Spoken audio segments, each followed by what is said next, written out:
It's all right, Tom. You can take the mask off now. That's better. It looks like that smell has gone. Yes, it was a bit strange, wasn't it? Yes. That strange smell, I believe, was Atvod at work. Oh, dear. Have you heard of Atvod? Vaguely. Yes, well, let me tell you, we are not talking about that strange Frankenstein-esque creature from Carry On Screaming. Not at all. Hold on. Who's that over there? I recognise that face. Do you recognise that face there? Yes. I'm sure. It's George W. Lexi. Good evening, Lexi. Hello. I didn't know you were in disguise this evening. Goodness me. Yes, I am. So we've been talking about Atvod. Who are Atvod? Well, the UK column have been targeted by Atvod, the authority for video on-demand services, as they consider that our friends in Plymouth are in competition with the mainstream media. So we wonder, what shows is Doomwatch in competition with on the major channels? Watchdog? Question time. The Teenage Mutant Ninja Turtles? Cowabunga? Or Atvod? Cowabunga Atvod. That sounds like the right sort of thing to me. Well, so let us get this straight, just in case anyone is any doubt what is going on. You'll no longer find the archive of previous episodes of Doomwatch on YouTube, as they are now bowing down to the god that is Atvod. And this is not just going to affect the UK column. This is going to affect anyone who has an account on YouTube. Because, of course, on YouTube, they don't call them accounts, they call them channels. What an excellent money-making exercise this could well be. But if they... Surely, they wouldn't do that, would they? Let's find out as we take on another Doomwatch.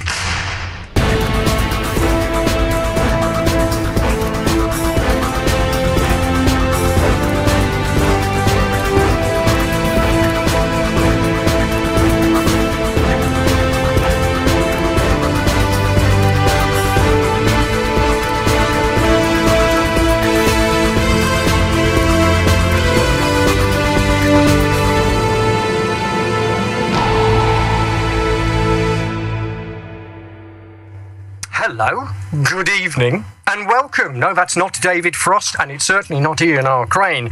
It is me, Alex G, on Doomwatch. Yes, the dreadful smell of Atvod is something that we thought we had to cover at the start of the show, because they're going to say this is very much a television-like programme, aren't they? Well, it's not television, and it's not a programme. This is a radio show direct from Peterborough in the United Kingdom, with pictures added. So there we go. If anyone is in any doubt how you categorise us, it is radio with pictures.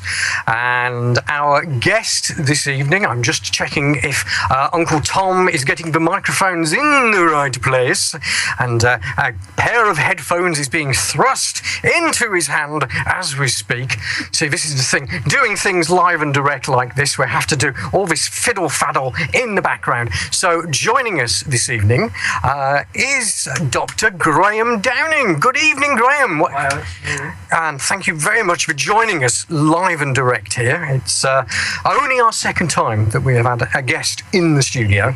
So I think we ought to start off right at the top of the list, which people are going to say, well, doctor of in the field of functional medicine. So what do we mean by functional medicine? Functional medicine is natural medicine, but it's kind of natural medicine and acid. It's really natural medicine doctors that are trained to a very, very high standard in analysis. They do kind of the things that the normal doctors do in terms of blood analysis and looking at statistics of illness and epidemiology and all the rest of it. But we bring to bear natural treatments. Right. We want to use really drugs unless they're absolutely necessary, and obviously that's managed through the normal GP and all the normal consultants. So yeah, so that's it. So we kind of similar, but we have a different approach. Okay, well, Graham, while we introduce our text jockey, we'll put the camera over that direction. Here's Lexi with us. It is not George W. Bush. Just need to get Tom to get the microphone nearer to you, basically, and turn the headphones up because you can't hear yourself through the headphones, and cancel the milk if you could at the same time, Tom, and then I don't have to have the microphone right up at the highest level possible on the blue microphone, which may still be a little bit too far away, but we shall see. It's certainly, I'm right up at 11, as they say. So, so Lexi, a good weekend ahead, or? Yes, I had a great weekend. And there's a good one ahead as well? Yes. Obviously, you were missed last week, and, well, there we go. I missed you all. So, the routine that everybody knows, we have the Lexi here waiting for you to give your feedback to what Dr. Graham Downing is saying today. There's some interestingly different material here, which I know you are all going to enjoy. Anyway, so get firing your messages over to Lexi. Meanwhile, back with me, we shall see if we're more in the zone with the microphone. And we wanted to start off with this particular story, which is one that has been doing sort of the email rounds. By the way, did you see the badge? I said to Tom I would do this. Did you see the badge? Because we now are officially Shadow. There you go, Shadow. Good close-up there. Is that a good close-up? Yes. That is, of course, the Supreme Headquarters ATVOD Defence Organisation. So if you want to know where Shadow is, it's right here. So there we go. The news from What Doctors Don't Tell You magazine. A concerted letter-writing campaign by a handful of very vociferous self-styled skeptics has managed to convince Tesco that customers are complaining about what doctors don't tell you, and the store chain has just agreed to withdraw the magazine from the shelves. These were not legitimate complaints, but were the result of several calls to action by a few skeptical websites to a small band of very devoted and fairly fanatical followers. This is part of a 20-month concerted campaign by Simon Singh of Sense About Science and a variety of ragtag organisations like the Nightingale Collaboration to ban or crush what doctors don't tell you. Singh and Co have called CoMag, the distributors of the magazine, multiple times, orchestrated letter-writing campaigns to all the store chains that carry the magazine, harassed dozens of their advertisers by reporting them to the ASA, the Advertising Standards Authority, sent their foot soldiers to hide the magazines on the shelves of stores, and attempted to destroy what doctors don't tell you's Google ranking. And one of their websites was even mysteriously hacked into. Well, that happens to Doomwatch as well. Strange that, isn't it? They don't engage in open or legitimate dialogue, only innuendo and bully boy tactics on their social network sites. So, Simon Singh is busy these days tweeting his supporters to write to Tesco to thank them for not stocking the magazine. And all this because they don't want you to have a choice about the information you have about your health care. They believe that you should only have access to one sort of health information, the information that ridicules alternative medicine of all persuasions and embraces conventional medicine as currently practiced. They believe that they have the right to dictate to you the forms of healthcare you have access to. They claim to be in favour of free speech in science, but only the information they deem acceptable for you to read.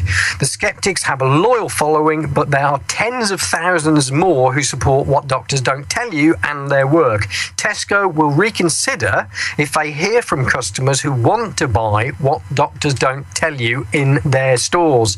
I detect another campaign. So we're going to be busy with campaigns. One, getting into ATVOD's face about what they're doing. But if you do buy What Doctors Don't Tell You magazine at Tesco, you believe in free speech and freedom of choice in healthcare, or you believe that Tesco should continue to stock the magazine, please write to customer services and tell them exactly why. That's customer.service@tesco.co.uk. That's customer.service@tesco.co.uk. So happy to help What Doctors Don't Tell You magazine in this bizarre state of affairs.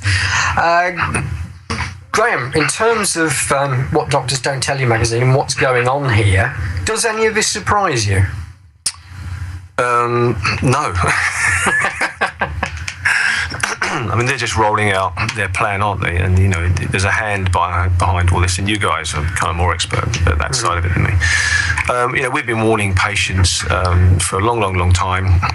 And as I said earlier, you know, before we went on air, you know, many years ago, you'd speak to patients and you say, look, you know, this is happening, that's happening, and they'd kind of look at you a bit sort of vague and a little bit sort of strange.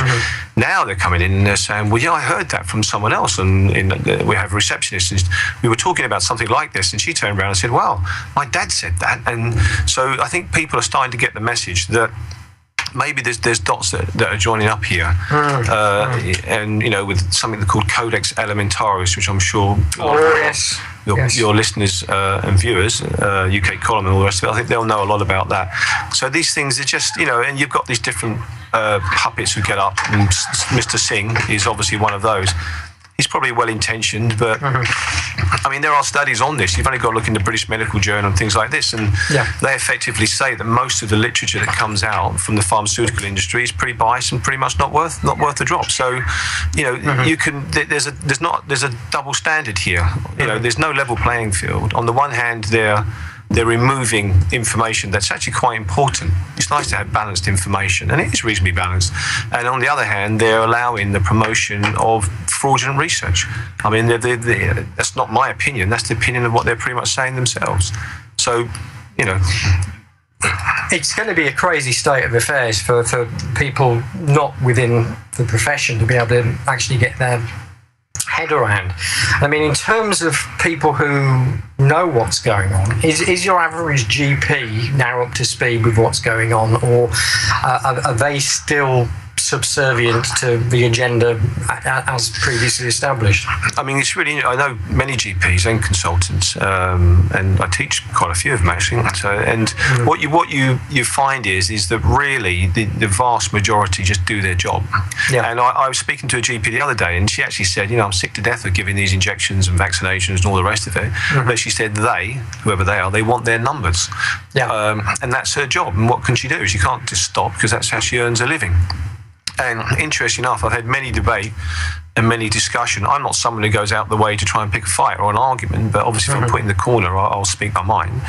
And you know, I've had many a heated discussion with consultants and consultant paediatricians, and literally, when you just put the evidence in front of them, their argument, they last about 5 minutes, and then they sort of buckle over and say, well, actually, we don't really understand it. And I say, well, if you don't understand something, say it's vaccination or something, well, then why are you doing it? You need to really look at the research, and you know, and I think there was in is it not Nutrition News? I'm trying to think of the actual website. I'll think about it in a second. They just they brought something out recently, and there was, I think it's the last few days actually. I should have mentioned it before. And there's someone presently undergoing investigation and probably trial at the moment for fraudulent research to do with all the vaccines and stuff. Now, this stuff is the important stuff, because this stuff actually does end up causing damage, and the information, the research is there. So Mr. Singh and that lot need to be concentrating on their own house first before they start looking elsewhere for something that really is not going to cause a great deal of harm. So, you know, even if they're in their wildest dreams, nutrition done correctly, vitamins, minerals, you know, it powers into, you know, nothing by comparison to what happens on a weekly basis in terms of injury and death from medication. So they need to sort that out first before they look at elsewhere. That's my view anyway. Well, I find this incredible dichotomy. They basically say none of these alternative medicines or alternative approaches actually do anything. Right. And then they're trying to ban them. And it's sort of like, well, you know, are you just going to fall back on the fact that you're protecting people from snake oil salesmen? Seems to be about their own defence for what they're doing. I mean, you know, there's many examples you can use. I just spoke about vaccination and all the rest of it, but there's no real study on vaccination. There's no proper study looking at it that supports its use. There's certainly no long-term study, and they tend to cut them off before the kind of quote-unquote side effects can happen. I mean, they don't last very long. And like I said, this is not my opinion. This is what's in the journals themselves. And, you know, the scientists doing the work and the doctors writing up, they're criticising this stuff as well. And that you don't even hear about that anywhere. No GP tells you about that. And recently at the AV5 conference that your listeners may know about, I spent about an hour and 15 minutes showing research, you know, and it was a little bit tedious because there's lots of information, but I thought it was important for people to see. And we showed years and years and years of this research showing other methods, other ways of dealing with these things, which work very, very well. And not just a few people. We're talking testing on millions and millions of people. And I think you remember that. I think you was in the audience for that, Alex, and you saw that. Absolutely. And yet that's not mentioned. So, you know, the public has to be aware that they're being played a bit here. You know, there's not an honest card being dealt here. There's certainly nowhere near a level playing field. You know, we're kind of like the England in the World Cup at the moment. You know, so I like how we won our last game 0-0. I thought that was spectacular. Did great. Yeah. Well, I remember the first one when they won it. I was very little at the time, but so I briefly remember it. I should remember it, but it's just beyond my realm of comprehension. Just looking at the time, so time for a short one, as it were, from I had to go to the Express and Star. Oh, to Express and Star, based in Wolverhampton. Oh, I can use the right voice now. Great. And this, they said, Public Health Minister Jane Ellison has acknowledged that the government no longer has day-to-day control of the NHS. The Conservative minister said, as a result of the sweeping reforms under former Health Secretary Andrew Lansley, we pretty much gave away control of the NHS. But Labour accused ministers of washing their hands of responsibility for our NHS. In comments recorded at a private meeting of the Tory Reform Group, Ms Ellison is heard praising Health Secretary Jeremy Hunt, Mr Lansley's successor, for doing a brilliant job and turning the narrative around. In the recording leaked to The Observer, she said, I don't know how much of any you realise, but with the Lansley Act, we pretty much gave away control of the NHS, which means that the thing that most people talk about in terms of their health, the NHS, we have some important strategic mechanisms, but we don't really have day-to-day control. At the same meeting on the 8th of June, she said that from a political point of view, it is a bit like being on a high wire without a net at times. It can be quite exciting. The Department of Health. What am I thinking of? I'm thinking of the Smurfs, aren't I? The Department of Health said that the reforms had given greater powers to doctors and nurses and insisted that ministers can and do grip the system when it needs it. Grip the system by the throat, by the sound of it. Graham, I mean, what's your analysis of what she said there? I mean, is it the fact the NHS is now not in the hands of who it should be? Well, I don't think anyone knows what the NHS is, to be fair. I mean, it's just such a big monster, isn't it? I mean, it's such a... I mean... you know, to you and I living in this country, it's a fantastic thing. Obviously, it's got, you know, warts and all. It's not perfect. And the doctors, and I have huge respect for the doctors who work in the NHS. I'm certainly not anti-allopathic medicine, allopathic being the normal GPs and the consultants. No way. I think they do an incredible job. Unfortunately, I think the system... certainly their system of how they practice medicine isn't. I think that could be changed, and we could talk about that. I think my understanding is, and obviously I'm informed by, is that, and it's the same as in all these areas like education, all the rest of it. There's someone mucking it up. There's someone going in there and causing havoc. Maybe not so much in education. That's a slightly different story. But in terms of the NHS, in order that one day maybe we all turn around and said, oh, we've had enough now, bring in that private stuff. And then quite a few people can then start taking a big chunk of that £1 billion pie. So that's my understanding. You know, and within it, you get some incredible people. You get some really hard-working nurses and doctors. And, of course, then you get the other side that we all want to complain about and aren't so hard-working. So, I mean, it's just, you know, it's a microcosm of normal life. So I don't necessarily... am down on the NHS just because we've met a bad doc or a bad nurse. But I think if you look at it, it's been absolutely and completely mismanaged. I don't believe it's the fault of the doctors and the nurses. I think they do a tremendous job under a huge amount of stress. I have patients that work high up in some of these hospitals in admin, and they just, they come in pulling their hair out on a daily basis because they cannot cope with the load that's been given to them, and their staff is being cut, and the people in the offices are being cut. And it's almost like it's a pressure test on them, And so, and as I said, who really understands it? Because it's just a huge thing, and everyone will have a different opinion depending on which department you're in and who you are and all the rest of it. But the one unifying thing is they don't appear to have enough staff to cover things they need to do. That's my view. And also the other thing is they have to bring in people who then have to be paid privately, i.e. through the employer type. They don't come in under the NHS employment, they come in privately, and then that is then a big problem, so they have to pay them far more. And she said they've got nurses working on private contracts earning more than the docs, and that's not right, is it? So, so there's, I think it's just everyone knows, it's mismanaged. But the difference is what I've learned from you guys, it appears to be deliberately mismanaged in order to collapse it.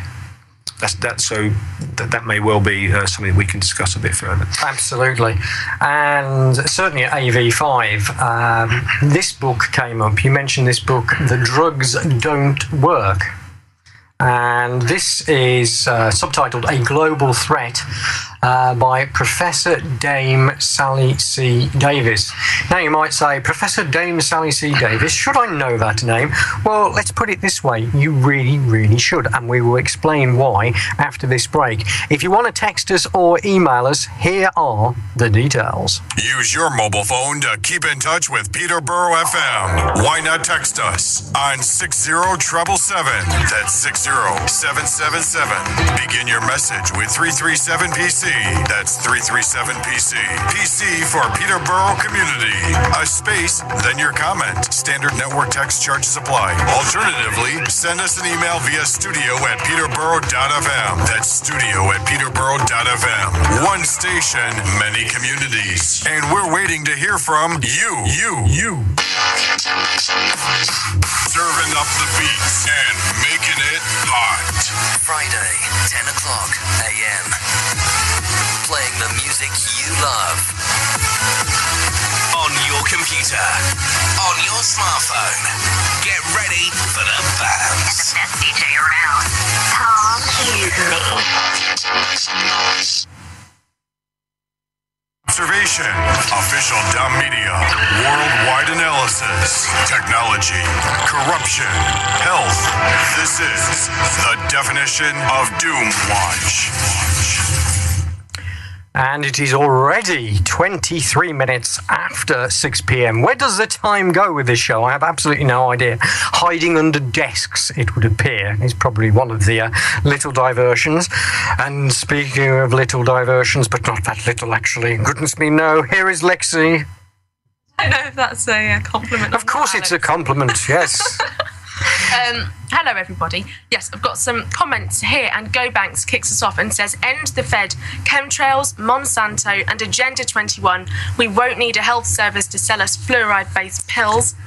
Ooh. Yes. D. Oberman, buy from as many small privately owned businesses as you can. Lordy says, I wish Graham was my doctor.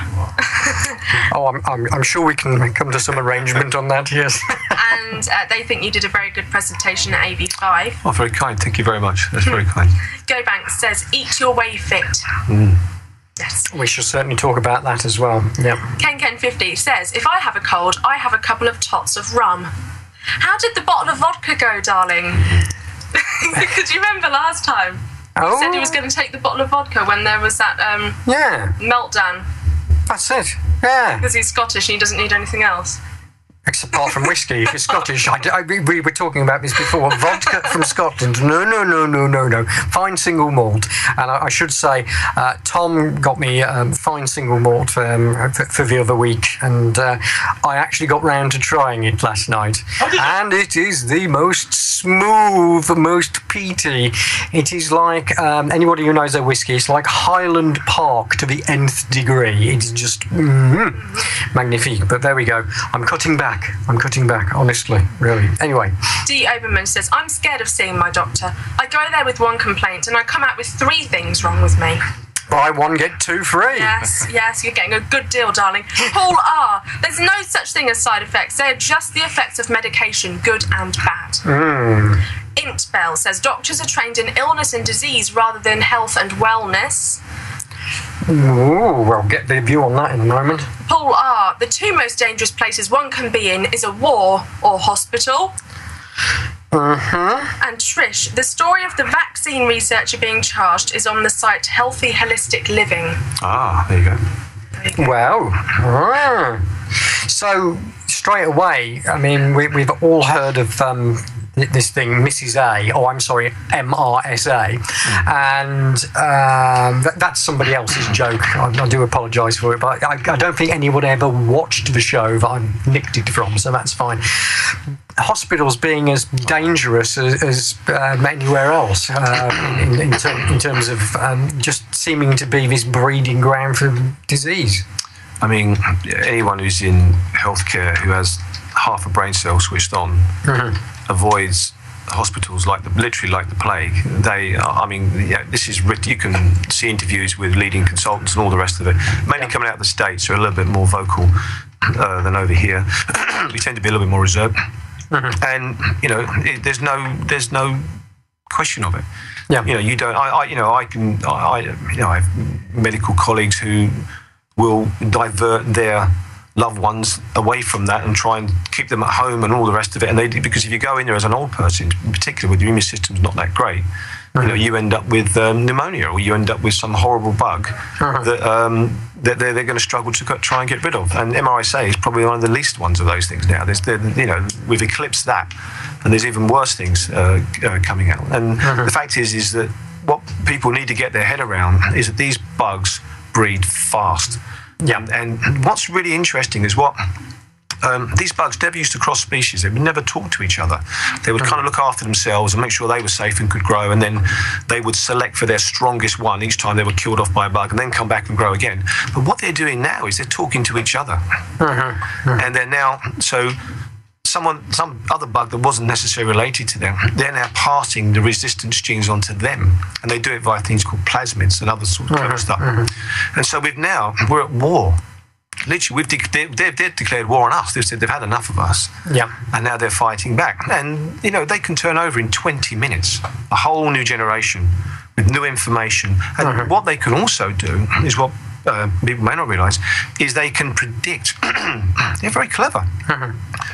They're using our drugs to predict what they think we're going to do next. It's almost as if they've got an intuition with this stuff. Yeah. And so they start producing a resistance to the next 3 or 4 things we might develop. And we're just nowhere near. These things have been there before us. Yeah. So you can't fight this. You have to have a different approach. And until they get their head around having a different approach, we aren't going to be able to deal with this. And the different approach comes out of the natural medical community, if you like. Yeah. Because these guys have been using stuff to deal with that for centuries, and that's, we can develop that if you want to chat about that. But the answer is not in these synthetic things. It just doesn't work. I mean, expanding on that, and this gets us back to the drugs don't work. And I mean, Professor Dame Sally C. Davies. I'm just reading off the back of this. This is the Chief Medical Officer for England. And what she says, the byline here is, resistance to our current range of antibiotics is the new inconvenient truth. If we don't act now, we risk the health of our parents, our children, and our grandchildren. I mean, that sentence, that's not messing around there. No, and the conference, when I gave my talk, I told the story of being out with the kids and the family in Bishop Stortford, and it was a rainy day, and then we all sort of ran into the bookshop, and they all went off to their children's section, and I sort of hung around the health section as I do, and I saw this book, and I've been aware of this problem for many, many years, not because I'm particularly clever or anything, I just have for about 20 years. And no, you couldn't even raise an eyebrow on this, no one wanted to know about it, and then suddenly I saw this book and I couldn't believe it, and then when I saw who wrote it, literally my jaw went on the floor. My mind started to boggle, thinking, well, hold on a second. And then when you read it, and you actually get into the content of what she says, it is terrifying. But it's terrifying because she's not just some bloke from down the road. She's the chief medical officer, and what she's saying in there, bearing in mind she has to be sanctioned, she's a public figure of standing, so she can't just make this stuff up. And effectively, the story that she's telling is really her predicting possibly what is going to happen. And I'm not sure if you might read a few of those things as we go along, but it's very unsettling, and it's even more unsettling when the solutions to that problem they don't have. However, within the natural medical community, the alternative, whatever you want to call it, was actually a larger community.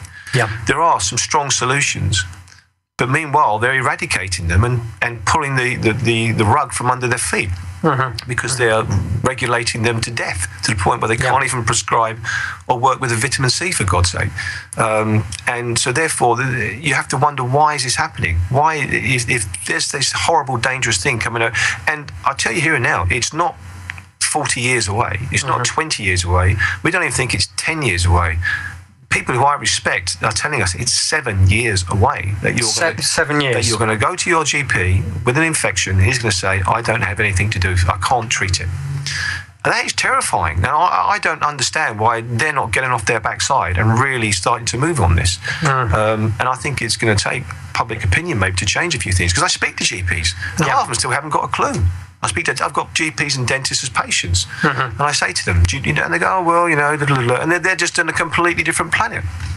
It's certainly one of these situations where the possibilities are out there for how to solve the problems, and yet it appears to be that, again, what's getting in the way is financial interests of particular lobby groups, pharmaceuticals, who effectively are, as far as they're concerned, this is business.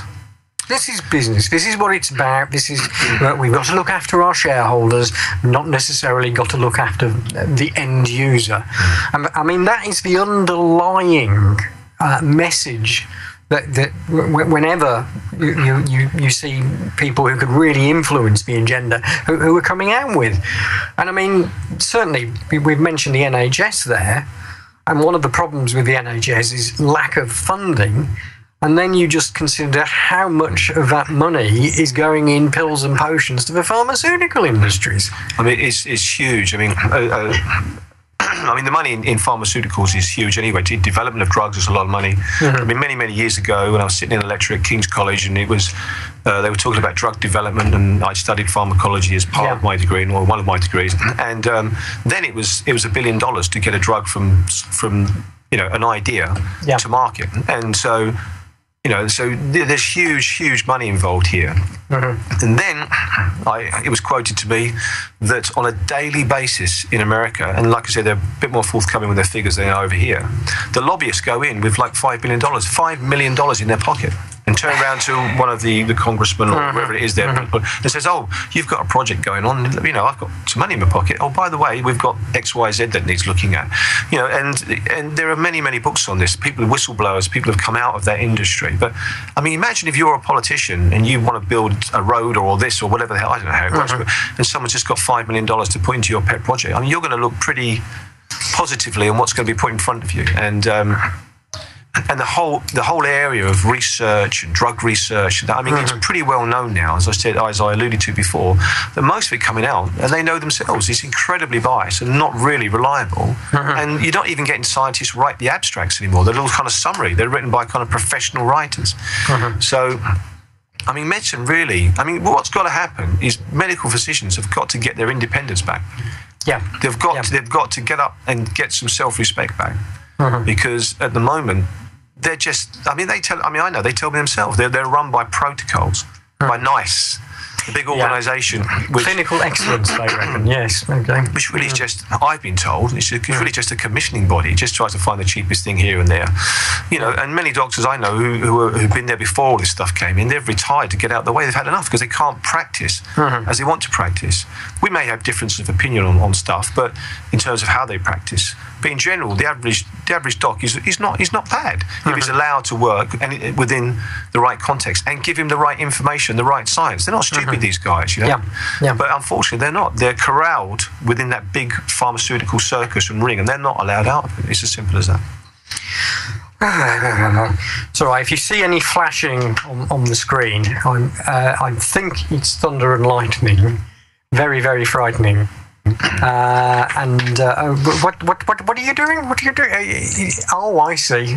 We've got a Duff fluorescent. Here was me thinking we were doing the opening credits to Flash Gordon from 1980, and Ming the Merciless is hitting us with the heavy hail and the hot rain. And no, we just have a buggered fluorescent lamp. But there we go. You said basket, darling. Basket, darling. Yes, yes. For want of a better expression, yes. Yeah. I am yes, Ofcom friendly in the language department at the moment. So anyway, with the weather being what it has today, which is some sun, some thunder, some rain, whatever, this from Natural News, 4 major screw-ups with your sun exposure and how to correct them. I'm not going to read all of them at one blast. We'll get Graham to interject on each topic, but here we go. The sun is a major healing force and is responsible for sustaining life on this planet. However, in recent years, it is more recognised for its damaging effects than how it can positively affect somebody's health. This is due to an improper relationship with the sun. However, with some slight adjustments, that healing power can be recaptured. Now, the first topic here is acclimation and exposure.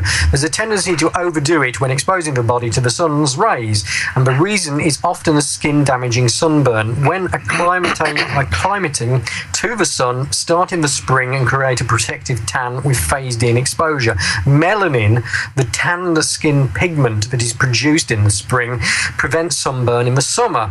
It's a biological mechanism for photoprotection designed exclusively to maintain humans' healthy relationship with the sun. Melanin in the skin transforms 99.9% of absorbed UV radiation into heat that is easily dissipated, which effectively avoids radiation damage that contributes to cell damage. The best time of day to tan is early morning to solar noon. Expose at least your arms and legs and do it without sunblock for at least 15 to 45 minutes. Use the heat and colour of the skin as a guide to get out and cover up. So, Graham, straight away, it's a different thing and a different approach than most people are told. Certainly, the last time I went to America and we're out, sort of, you know, in the tourist-style shorts and T-shirts, it was literally plaster yourself with factor 180 or whatever, as high as you could get. You might as well have gone in a suit of armour for all that. So I mean, is that the best advice? I mean, some things I agree with there. Some things I not take issue with, but have maybe a different approach with.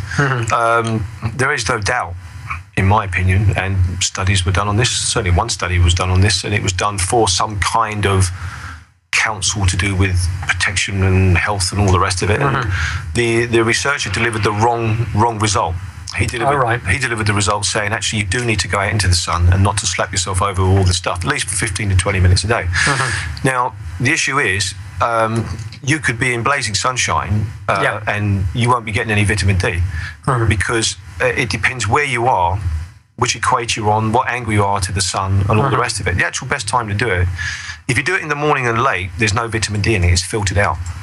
So it needs to be around noon, near noon, and one of the ways you can judge it is you look at your shadow. If you're taller than your shadow, you're probably getting some vitamin D. If you're not as tall as your shadow, you're probably not getting any vitamin D. And that's to do with the angle of the sun to where you are situated. But I mean, you get places like in Argentina and Chile, and you think, wow. And for quite a few months of the year, I'm not talking about winter, you won't get any vitamin D because they're at the wrong angle to the sun, even though it's hot. People from Hawaii are massively deficient in vitamin D. You would never believe that. I think someone's off to Hawaii now. Yeah, I think so. And there goes Villeneuve. Or somebody, yes. I mean, we test patients all day long with vitamin D and for vitamin D levels. And I can honestly tell you, out of God knows how many people I've tested, there's only one person ever met the required amount. And he'd literally just got off a plane from New Zealand and he'd been there for 6 months.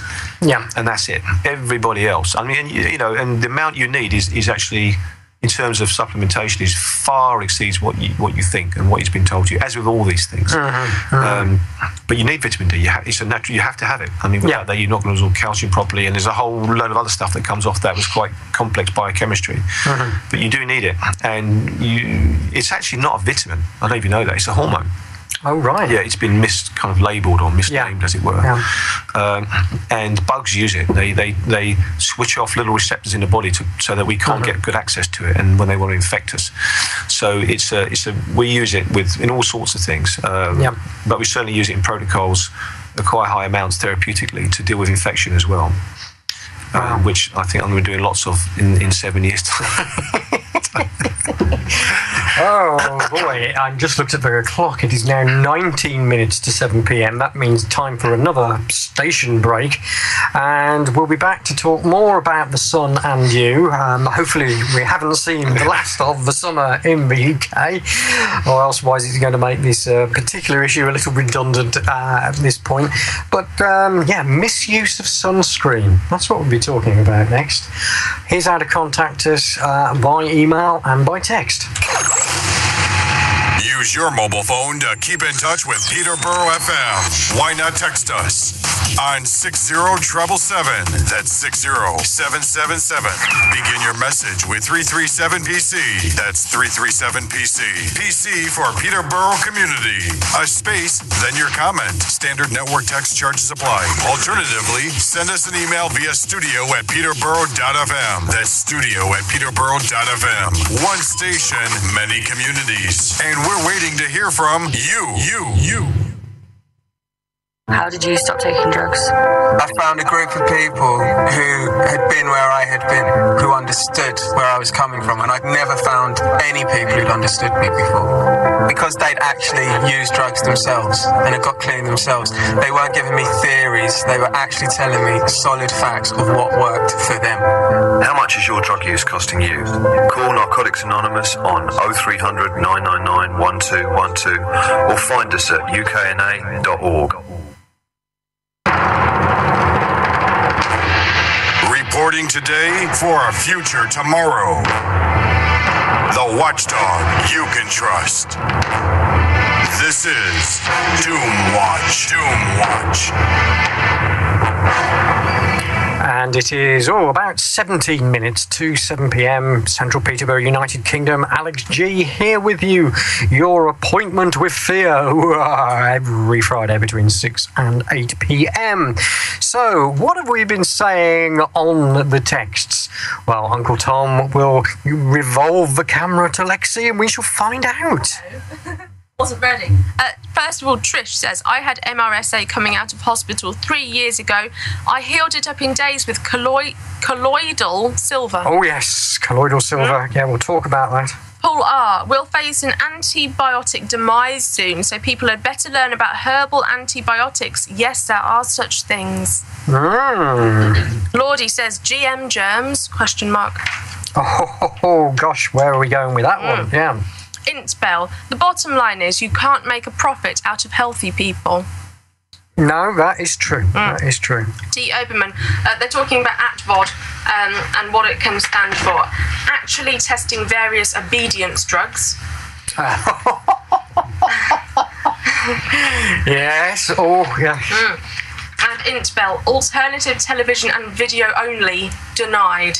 Oh, yes, very nice, very nice.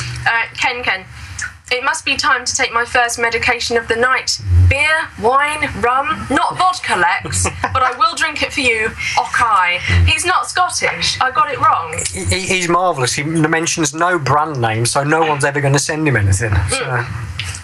No, they won't. Paul R. says intravenous vitamin C has been shown to kill cancer cells many times. Vitamin C is a hormone. Baking soda also kills cancer cells known by... Hold on, this is a long one. Go on. Ayurveda for thousands of years. Ayurveda? Vedic medicine. Yeah. Right, thank you. Vedic medicine. D. Oberman, they could tell you hundreds of ways to beat cancer, but it's too cheap. We got a text. Yay! And this text says, first, our freedom of speech, then psychiatric sectioning, mental healing, brainwashing, no success. You will never be seen again. Just like in the USSR, Black Hole B. Whoa. And finally, Dee Oberman, on the sunscreen, she says, use coconut oil. I didn't have sunburn this year. I usually turn into looking like a cooked lobster when sitting in the shade. But there's been a lot of talk about coconut oil. There has. So, I like coconut oil. I mean, Graham, is that good? Is coconut oil? Well, I mean, you know, there's I mean, you can use this zinc-based products, kind of the stuff you stick on the baby, really. You know, the nappy, you know, the nappy. Yeah. That's pretty good. I mean, the best thing to do really is to work out what your time is. If you want to know how, I would say to a patient, work out what the time is for your skin to go pink. Well, and half that, and that's your exposure time to sun. And you do that, you need at least a quarter of your body exposed for however long that is. Because the thing is, everybody's different. You've got different degrees of sensitivity to it. Yeah. And also, you're in different places, in different countries, at different angles to the sun. So there isn't really a one-size-fits-all. So whatever the time is, it takes you to go pink. Half of that, and that should be that's it. And after that, you want to cover up. With babies, the advice you don't, because they're really sensitive, you don't expose them yet. Let them get a bit older first. So there's a couple of things, which is, you know, if your shadow is longer than you, you're probably not getting any vitamin D. Right. And don't let yourself get burned, because that's an indication that, you know, it's gone too far and caused some damage. So if I'm right, when the sun is directly overhead, pretty much midday-ish, then that would be normally the time people will keep out of the sun. But for a short period of time, and you don't want to be slapping loads and loads of stuff on. You want to cover yourself up and go into the shade. That's the way you deal with it. But of course, if you're on holiday, the last thing you want to do is cover yourself up and go in the shade. You want to walk around and enjoy yourself. Sure. But I mean, you know, you could argue this, that whatever you put on your skin gets in your system. A pointing fact is something like when you shower, people don't realise that the chlorine in the water. You know, for every 30 minutes you're on a shower, you're drinking the equivalent of about 8 glasses of that stuff. Chlorine. That's exactly, and God knows what else is in there. That's why you should have filters on your shower. You can get them from Amazon for like 20 quid or something. They're not that expensive. Yeah. And the same thing, if you're sticking a whole load of stuff on you, it's got God knows what in it, parabens and chemicals and all sorts of horrible stuff. That will get into your system. And there are people that suggest that that's what's causing all the problems with the cancer and all the rest of it. And that's been, I'm sure people are aware of that. But the best advice is, how long to go pink, half that's your exposure, and then you're done. Cover yourself up if you really want to protect yourself against some of the horrible things that might happen. Let's get your angle on this. This is the misuse of sunscreen from naturalnews.com, and they say not only do synthetic sunscreens effectively block the healing benefits of the sun, they also become absorbed and baked into the skin, creating a whole host of potential health problems. Synthetic sunscreen creates a false sense of security by disabling the skin's early detection system, the sunburn, that gives fair warning of imminent danger. This results in overexposure to UV radiation, which effectively ruins the healing benefits and creates other health problems. Sunscreens block UVB rays, which are the rays required for proper vitamin D production. The interaction of the sun's rays with skin activates the production of vitamin D, which scientists are just beginning to discover how much the body sorely needs. Consider only non-toxic sunscreens or botanical oils when sun exposure becomes too long and skin protection is necessary. So that's about where we're about there with them. I think I wouldn't go to burn, but we'd use that as a marker. As soon as you go to pink, you half that. And of course, the big problem isn't even a small factor, not a huge factor, will reduce your ability to produce vitamin D by about 95%. And the problem is if you're not getting vitamin D, you're not being protected against all the big problems, especially in females, ovarian cancer and stuff like this. Vitamin D is extremely important in that area. And as I said, we use it to treat infection and all sorts of other things. So you need it. And if you haven't got enough of it, you're just not going to be healthy. It's as simple as that. You just won't be healthy. And all these things to go together. There's no one magic pill. No. It has to be an across the board. Eating well, sleeping well, and getting a good broad section of minerals and vitamins. If you want the best advice, and probably at levels above what you're actually being told. But I don't want to tell everyone to go and take as much as they can. I'm certainly not saying that. And you need to work with someone who's qualified and knows where it works with this sort of stuff. Certainly regarding vitamin D, and I didn't realise this, you can actually have too much of it. You can have too much of anything. You can have too much water. That's called drowning. You can you can eat too much cabbage. I mean, that's what you're into. I don't know. But yeah, I mean, you can get sick from having too much. But I mean, really and truthfully, the limits you've been told are way under. I mean, they're giving 1,000 IU to infants now. I mean, some of the doctors are switching on to that now. Yeah. Children, about 1,000 IU per 25 pounds of weight. Average adult should be on at least 4,000 or 5,000 IU a day. Yeah. Unless you've got some sort of weird parathyroid tumour or something which your health professional should know about, which may muck it up and means you don't want to be taking that sort of. Yeah, you need about 4,000 or 5,000 IU per day, especially Asian people with dark skin. Especially people with dark skin who cover themselves up, which is obviously a lot of the Muslim community. I mean, my God, they're just not getting anywhere near what they need to be getting. I mean, these people come from very, very hot countries, where they're dosed at much higher than what they're getting now here. So everyone, anyone who comes in, we immediately start supplementing with that as a basic program. Sure. Other things mentioned there, vitamin C again is another one. Yep. Now, I mean, in terms of vitamin C, I mean, to quote Depeche Mode, you just can't get enough. I think well, there's different ways you can. Vitamin C is very powerful. It's a big threat to Big Pharma, a huge threat.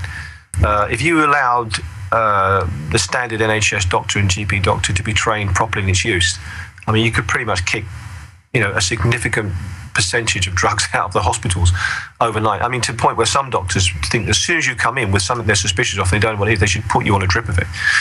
It's huge. I don't know one disease, one infection or one toxin on the planet that will not stamp out.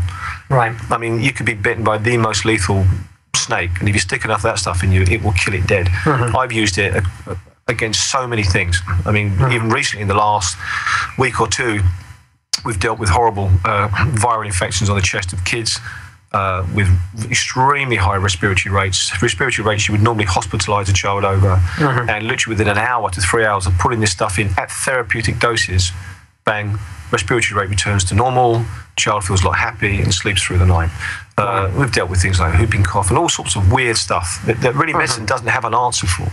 Yeah. We've stopped it dead with good homeopath and vitamin C. We've literally stopped it dead, and that's unheard of. And I'm not the only person doing that, and I'm certainly not making any great claims or anything. But that's my personal experience, and there's a huge amount of literature on vitamin C to support it. It's been going nearly 100 years.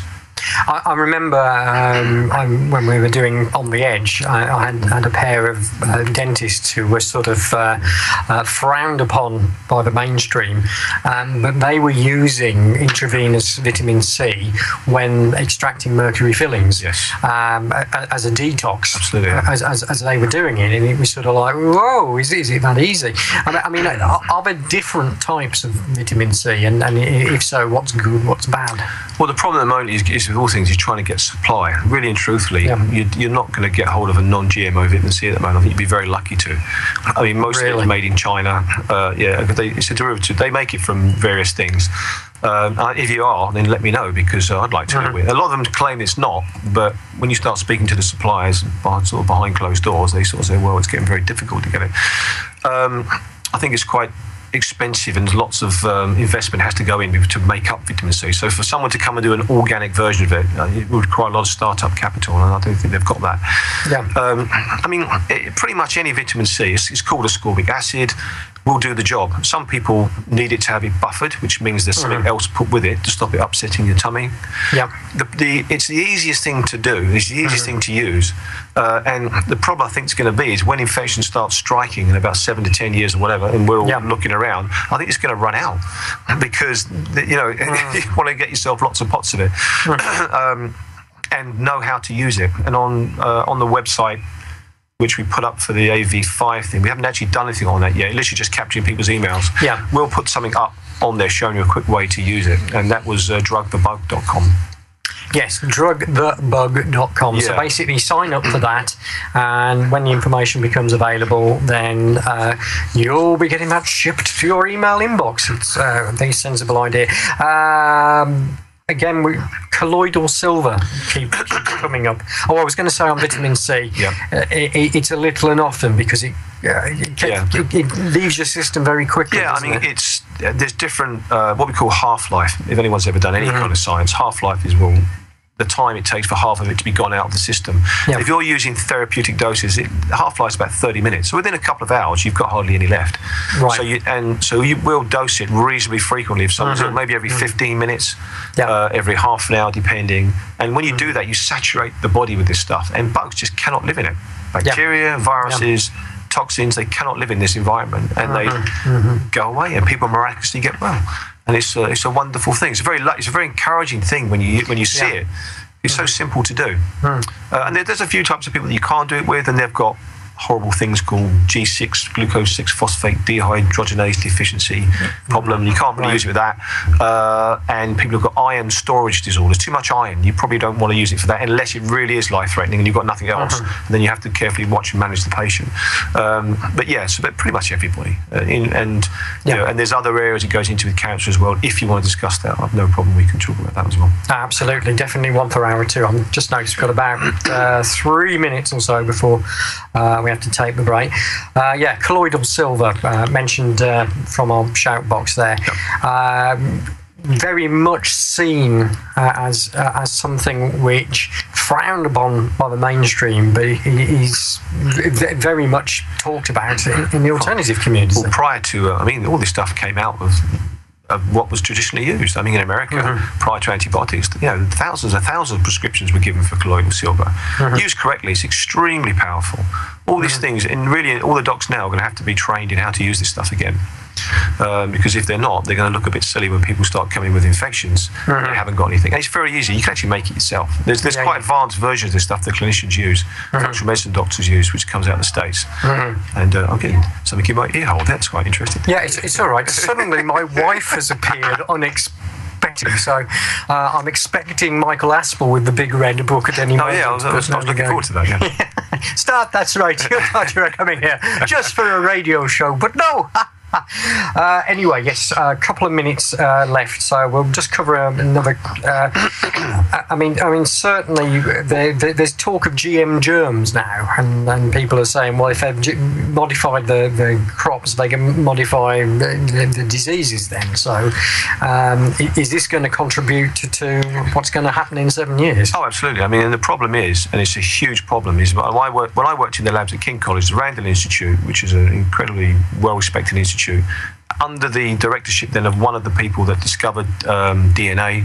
So we had top-notch people, teachers. Even then, no one really wants you. You have to, when you modify things with genetics, when you modify genetics and do all this kind of cleverly hickory-pokery stuff, you have to use vectors. You have to use things to get it into the body. And these things are not that controllable. No one really knows. You can't fully guarantee that these things, like viruses they use, they kind of like disarm them, as it were.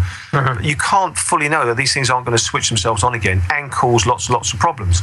And it has happened. It has happened. It's not fiction. They've done this. They've done experiments. Within 2 years, they've had a batch of people develop, I think it was leukemia, out of some tests they were doing in France. That these things they put into them suddenly got activated again. So there's all, and what makes me astonished is how these so-called scientists, and then, well, don't worry about it, we'll just stick it in everything, put it in the food. And they don't even understand the genome yet. There's huge areas of it, vast areas of it, they haven't got a clue about. So it seems to be a little bit cavalier to me. Crazy to be stuff. Conservative and diplomatic in how I put these things. Indeed, yes. We're really telling it how it is. With the time at 1 minute to 7 p.m, it's time for a station break at the top of the hour. We'll be back in hour 2 to speak to Dr. Graham a little bit more about all sorts of aspects. And of course, the big thing will be what really is happening with DNA. Stick with us. It's a biggie. Use your mobile phone to keep in touch with Peterborough FM. Why not text us on 60777? That's 60777. Begin your message with 337PC. That's 337PC. PC for Peterborough Community. A space, then your comment. Standard network text charges apply. Alternatively, send us an email via studio@peterborough.fm. That's studio@peterborough.fm. One station, many communities. And we're waiting to hear from you. I think it's all over. It is. The world's greatest sporting tournament is finally upon us. Join Matt and Danny for the World Cup 2014, following all the teams and all the players, from Messi and Argentina to Espinosa and the Honduras. Looking at the Three Lions journey, from the group stages to the inevitable penalty shootout elimination. The World Cup 2014, every Monday and Tuesday at 6 p.m. on Peterborough FM.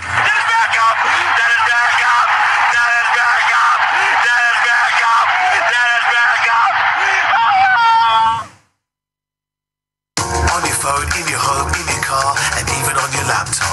Tune in to 87.7 FM and online at www.peterborough.fm. Peterborough FM, the station that listens to you.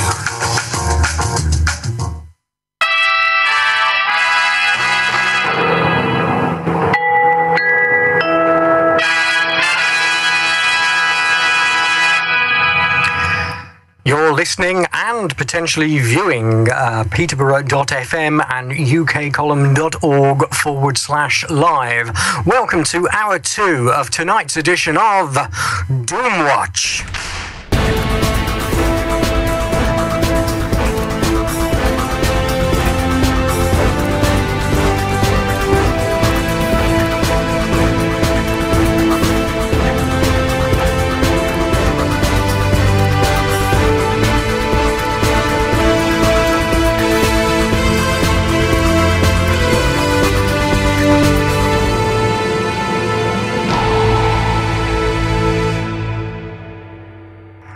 2 minutes past 7 p.m. Central Peterborough in the United Kingdom, broadcasting locally and worldwide. My name is Alex G, and thank you for joining us. Your appointment with Doomwatch, 6 p.m. to 8 p.m. every Friday.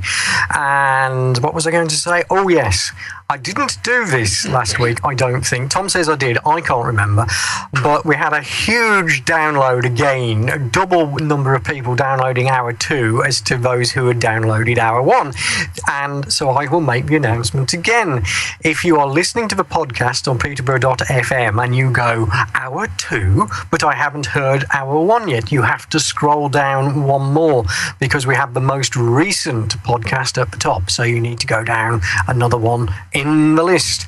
So, all of that and more, and people making outrageous comments about cakes at AV5, which we are not going to give any more than a short shrift to, but giving a lot more time, as they deserve, of the comments from our frenzied masses.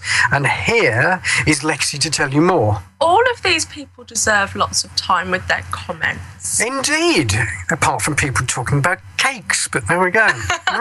Well, Trish says, I've been taking vitamin D3 since early last winter. Last Sunday, when everyone I knew burnt badly, I barely turned any colour, although I was out in the sun from 1 till 6. Result. Very nice. Cade Jones, I tried measuring my shadow, but every time I bent down to measure it, it shrank. Okay, there's always one, isn't there? Yeah. Good. D. Oberman, this coconut oil makes my skin look perfectly radiant. I made a body scrub yesterday, equal amounts of coconut oil and brown sugar, add some vanilla extract and have a spa evening. Any leftovers can be used as a dessert. I have a funny feeling that is going to be used in a script by a very, very big advertising commercial type company. We're going to D. Oberman's for a spa evening, girls. I am not David. Please ask the doctor about hives. I had a major problem a few years ago. Okay, there we go. One for later. Yes, Karen? Yeah, I've got loads. Kev, does anyone know if sunbeds give you vitamin D? Oh. Do they? Hang on. Yes. So sunbeds, are they okay for you? I wouldn't use it. Where I come from is Essexville. So, so you're considered a bit weird and odd if you don't use them, really. Planet of the Oranges. Well, we call them the Oompa Loompas as well. The only way Essex is filmed near where I work, and yeah, the whole thing. So, so I'll admit that. I'll get it out there. Yeah. So, yeah, it does. If you got, it does. They do. But obviously, I'm not going to say jump in the sun. For God's sake. I always say that the show "The Only Way Is Essex" finally proves that Darwin was wrong. Oh, there you go. No comment. Nothing wrong with a bit of Essex glitz. I have to live near there, so. No. Oh, all these Towie supporters all around. Oh. I know, it's so bad, it's good. There are people out here who are like, oh, shut up, Lexi. But secretly going home to watch it on a Sunday and Wednesday. Can I just say one thing? You get an interview with Joey Essex, and then you see if you want to interview any more of them afterwards. Speaking from experience. Oh, Tom. yes. Yeah. I like them. Anyway. More. Yes. D. Oberman, please ask Dr. Graham. I'd like a clone of him, by the way. Yeah, none about... Oh, an interesting sideline. An interesting sideline we can get into. Yes. Oh, excellent. About cooking oils. There are some really bad ones that should be used to oil machines only. Yes. Go Banks. It's worth watching Dr. Eric Pollard's videos. Pure science, no theories. But I thought he was on Emmerdale. I think it's a different Eric Pollard. I hope it's a different Eric. Perhaps he's branching out. I mean, they don't pay much on Emmerdale, Lordy says, would vitamin C help for MS? Oh. Okay. Shall we... I've got more. Carry on. Yeah. Int Bell. I recommend hemp seed oil. Right, yeah. D. Oberman. Any good supplier of real vitamin C that Dr. Graham can recommend? Real vitamin C. Yep. Right, okay. Int Bell again. Also recommend colloidal silver for the body, gold for the brain. Gold? Yes. Well, always believe in your soul. Yeah. For God's sake. I'm going to be accused of laughing and bringing the tone down, aren't I? I know. Yes, anyway, carry on. Yes. And Ken says, Doomwatch, more bite than Suarez. That's possible. Thank you, Lexi. The camera will rotate back in the direction. Yeah. Oh, dear. Yeah, I thought we were going to get through the show without talking about Luis Suarez. Did you notice last week I actually mentioned him in the intro, and at that stage, the only crime he had committed was scoring 2 goals against England. And then look what he comes and does. I don't know, just something in the ether telling me that Luis Suarez would end up being a big villain at the World Cup.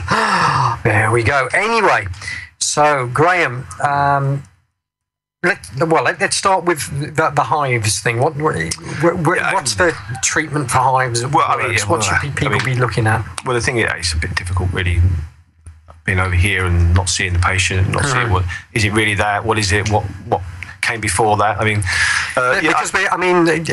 this is hives is the reaction to something else. Yeah, I mean, and also why are you reacting? I mean, so it's difficult. It's a little bit too isolated to say that.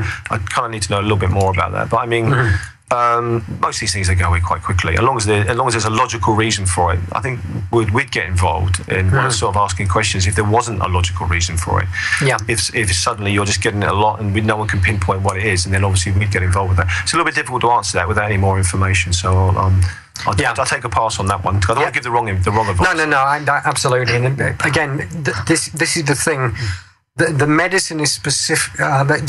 What should be taken is specific to the person rather than the condition, and this is the thing that people have actually got to get their head around. That it's not a one size fits all. Which is I mean, we kind of get forced into that a lot because, as you know, Alex, you know a little bit more about this now. Yes. We're quite detailed in how we analyse people and all the rest of it, and we try and keep it as simple as possible. And we use some very clever labs, and most of them are based in the States, and they're very, very advanced in what they do. Unlike our GP friends, no disrespect, someone just said, we'll take this, so we do need to have a little bit more information sometimes before we can sort of, But having said that, we do have to have some simple solutions because not everyone's going to come and ring me up or call me or book an appointment to see me, so... And I mean, this is the thing that's come out recently about GPs, that they've got to treat people like a production line because they've got to see so many within their calendar day. Yeah, I mean, I get consults from GPs now who want to start sending patients because there's only so many times you can throw medicine at someone and it's not working. And the person that comes in crying their eyes out in pain or something's not, and they've sent them off to the consultant and that hasn't worked. I mean, 99% of the people who see us are quote-unquote medical failures. So we end up getting the worst ones. I mean, it would be nice to be on the other end of it and get the easy ones for a change. My life would be a lot easier. Get the drive-through ones. Yeah, give me a drive-through one. Yeah. I want to do the 5-minute drive-through thing. Yeah. I can see like fast food eateries for some reason. I don't know, but there we go. Speaking of which, cooking oils, and this is something which it's real simple. I mean, there's a whole history to cholesterol and vegetable oil and all that, and you guys may know that. I'm not going to go into that now because it's quite a long history. But basically, don't have vegetable oil. I mean, no disrespect to people who make vegetable oil; they're all obviously very nice, but I would not advise patients to take vegetable oil. By the time you get it, it's probably off and rancid. That sounds great. But it doesn't give off a rancid smell, so you're not going to know that. And it's probably been sitting somewhere for 6 months prior to getting it. Most people I know will not recommend using that because it creates free radicals. It goes in your system, starts to tear up your system, and you're going to get horrible things happen down the line, like strokes and horrible weird things. So you don't want to be taking that. Probably the best thing you can take is pure virgin coconut oil. It looks like lard. It's stable at room temperatures. So that's probably one of the best. Olive oil is kind of all right, but when you heat that up, you start to get problems with it. But having said that, you have to live in the real world. Not everyone can go out and buy tons of, coconut oil and all the rest of it. So I live in a real world with patients. So I would probably say, look, try and get the coconut oil if you can, but it has to be pure, has to be virgin coconut oil, and use that. And that's far healthier in lots of ways, in loads of ways. Used with patients with dementia as well, actually, which is some good results from that. I've got a pot and it says pure unrefined. Is that the same? Coconut oil? Okay, there's a bit of a tongue twister. Unrefined. Yeah, I mean, I would like to see the word virgin on it. Okay. Not for any other reason. Not that you want Richard Branson to get a cut or anything. But he needs to say that, really. And it's probably good. It's probably okay. I mean, the trouble is they do charge a bit for it. But you can get it on Amazon, all these kind of funny places, and you need to take enough of it, and it provides a great energy source for the brain. People with dementia which they now call diabetes type 3, that's what they call it, is whether, don't know if you're aware of that or not. Really? Yeah, I didn't know that. Well, what causes all these things is poor control of blood sugar. And if you don't control your blood sugar by eating regularly throughout the day, eating protein at every meal, and eating protein between meals, like some peanuts, as our friend Tom over here was doing. Excellent. If you're not doing that, then your blood sugar is going to go off.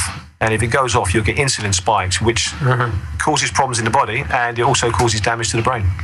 Carry on. Damage to the brain. And it causes inflammation in the brain, and it brings on dementia, basically. So you can't wait till you get dementia, although there are treatment options. You need to be dealing with it way decades ahead, because once you've got the first signs of it, unfortunately, probably 70% of that part of the brain has already been significantly damaged. So blood sugar, must balance your blood sugar. So how many people get up in the morning and don't eat breakfast? Well, this is it. Am I looking at anyone across the room here who might be doing that? And you won't be hungry. Because what happens is, as your blood sugar drops, your body will produce adrenaline to try and release some sugar. You might even feel a bit nausy and shaky, and you won't be hungry. But you need to make sure you've got that protein in the morning. And that's not, a bowl of porridge. You have to have some meat, fish, eggs, or something in the morning. And I mean, in particular, you mentioned eggs there, and I mean that's something that you're really keen on in terms of eggs are incredible. I mean, look, unless you've got some mad allergy. And look, and by the way, as I'm speaking now, there's going to be someone that disagrees, because that's just the nature of the beast with this thing. No matter what you say, there's someone who's, oh no, I heard about this. Eggs are probably the most healthy food you could ever eat. And I know. I mean, I know recently of quote stories that this guy was in his nearly 90, and he was having like 25 eggs a day, and his blood work was absolutely perfect. Forget all this nonsense you hear about cholesterol. Just forget it. It is complete and utter bunkum. There is no connection between that. I'm glad you said bunkum. I must admit. Yeah, not in something else. And then it came out. And look, the studies show it. The people with the highest cholesterol live the longest. That's it.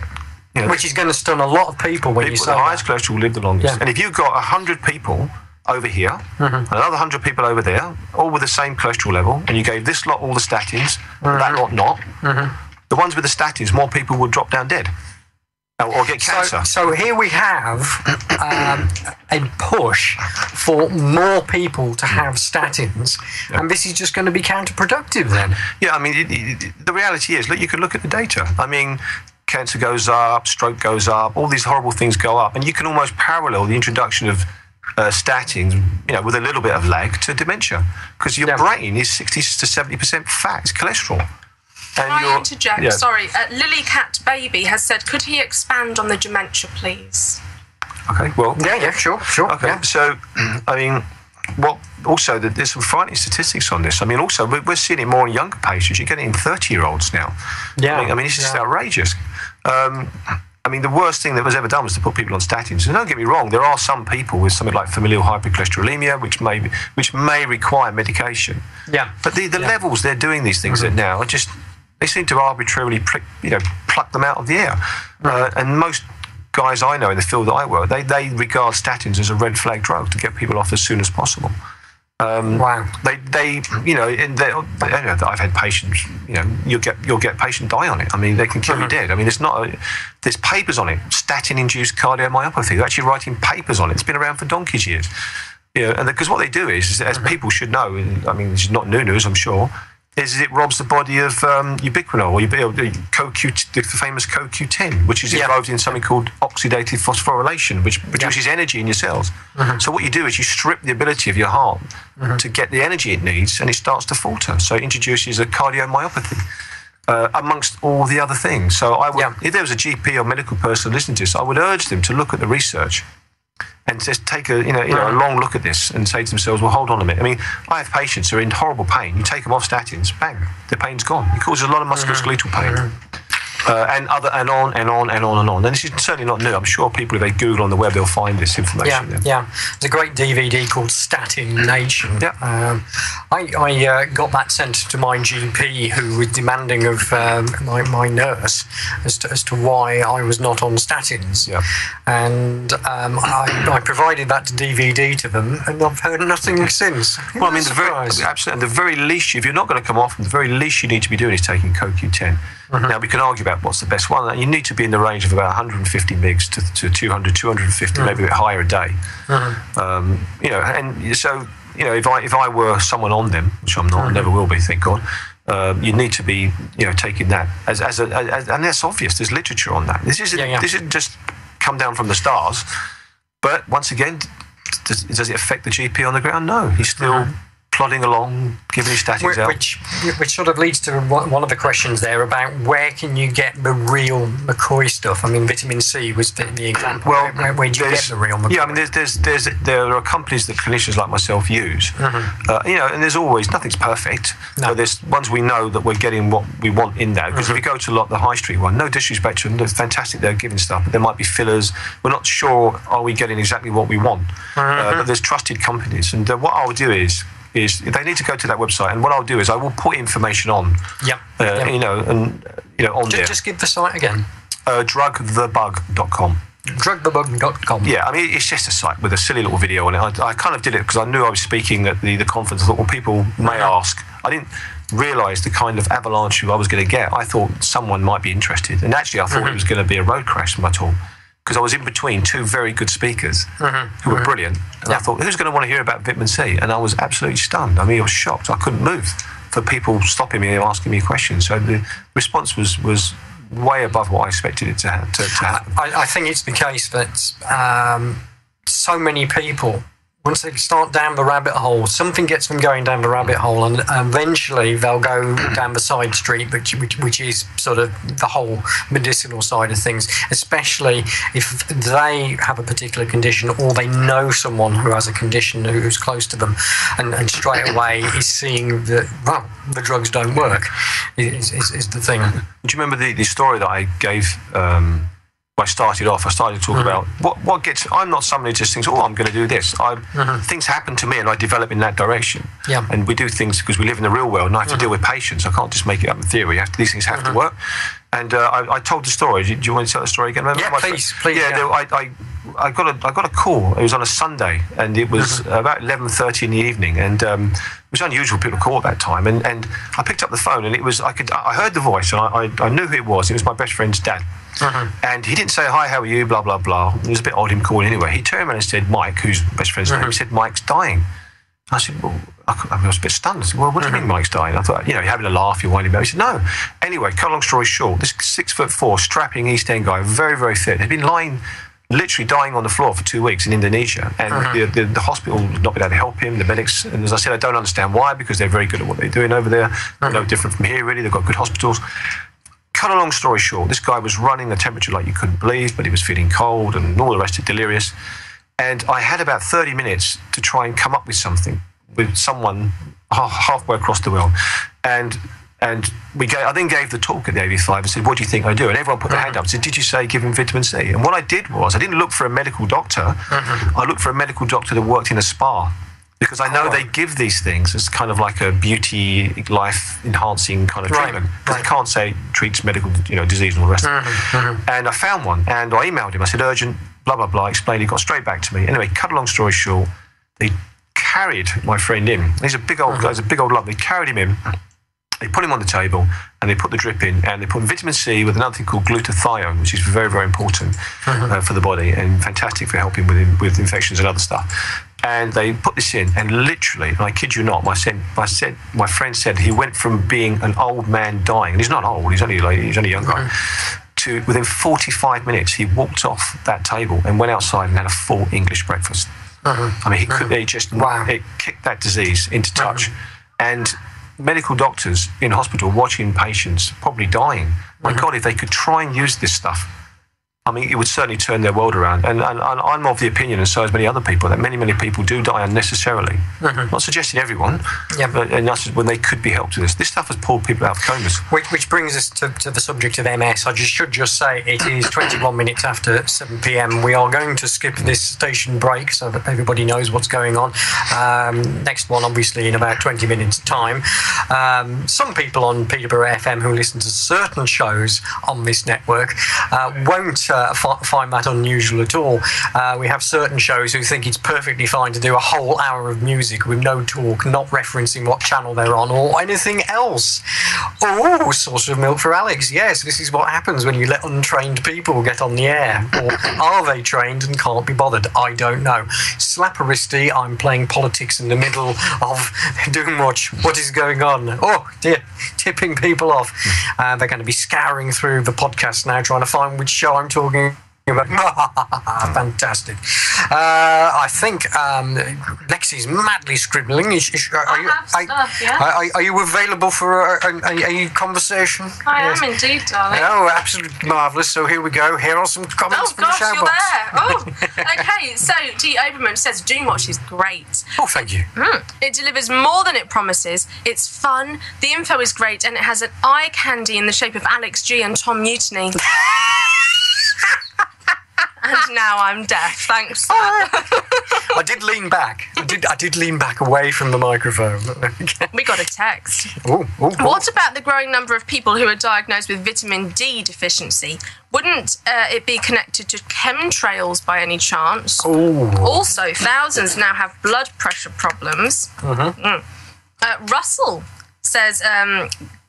yes, that was from Russell. And glad... No, it wasn't. I don't know who that was from. Russell says, glad to join the video live experience of Doomwatch for the first time. Oh, always welcome. Yes. Welcome, Russell. Hello. Always a hilarious but informative way to start the weekend. Keep up the terrific work. Yes, well, thank you for that. There are so many people who don't get Doomwatch, and yet they watch every week, or listen every week. Well, actually, it is watching. I should say, and I shall do this to the camera, if Tom would like to turn the camera. There we go. Oh, that was a fast pan. Almost reminded you of an intercommercial break in The Man from U.N.C.L.E., didn't it? Oh, yes. Except I'm not in a tailor's shop. But there we go. How many people are getting these references? I don't know. For those of you who are watching as normal, as you normally do on ukcolumn.org/live, you will know this is no longer YouTube linked. So if anybody is looking for us on YouTube, they're not going to find us. So isn't that going to be wonderful? All those trolls just swiped dead. It's so lovely. Just like that. So out of darkness cometh light, which is also the slogan for Wolverhampton, but it seems absolutely sort of spot on here. But there is actually sort of light in every darkness, and there we found it. We found it. The trolls can't get at us anymore. Yay! I'd just like to say thank you to everybody on the UK column shout box for your continued support of the show, and it is obvious that we've got loads and loads of people tuning in this week, because there's so many different names and so many different voices coming through in what is being said there. hemp seed oil was mentioned the last time there, Graham.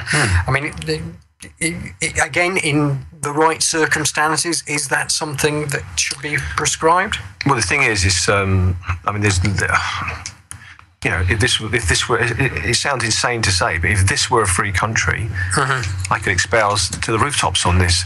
However, you know, there are certain laws. I mean, if someone has cancer, they have to go and see their oncologist, and must be seen to treat cancer, unless they're that and all the rest of it. However, the mechanisms that are proposed for use, certainly people, oddly enough, I didn't know you were going to talk about this today, but someone just spoke to me, was it today? It was yesterday. Yeah. Someone they know who's been taking it, and they've cleared themselves of some horrible cancer. Now, do I suggest that work for everyone? Obviously not. But are there mechanisms? Well, yes, people do talk about mechanisms of how this would work. And, you know, without getting too bogged down in all the science of it, but there are receptors on cells that respond to this stuff. And they switch on a certain chemical, if you like, which induces cell death in apoptosis. Oddly enough, a project that I was working on at King's College, and I was actually involved in mapping that gene, involved in that. So that's and what happens is that when you take the oil, it turns on these receptors, and programmed cell death then starts to happen. So you kill off the cancer cell. So is there science behind it? My understanding is there is. There's certainly a big history of it, and certainly I hear lots of people who use it. So yeah, I mean that's not. I mean, we've got a list again, as usual. If you go and look at show page 31 at doomwatch.com, you'll see mentions of lots of the stories that we're talking about tonight, and further information that you can look up. But I mean, we've got the headline here: medical cannabis helps heal chronic disease, and there's a bullet-pointed list here. And really, this is the point where we should start actually sort of asking questions of the mainstream community on this.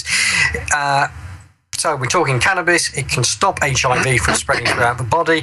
It slows the progression of Alzheimer's. It slows the spread of cancer cells. It's an active pain reliever. It can prevent or help with opiate addiction.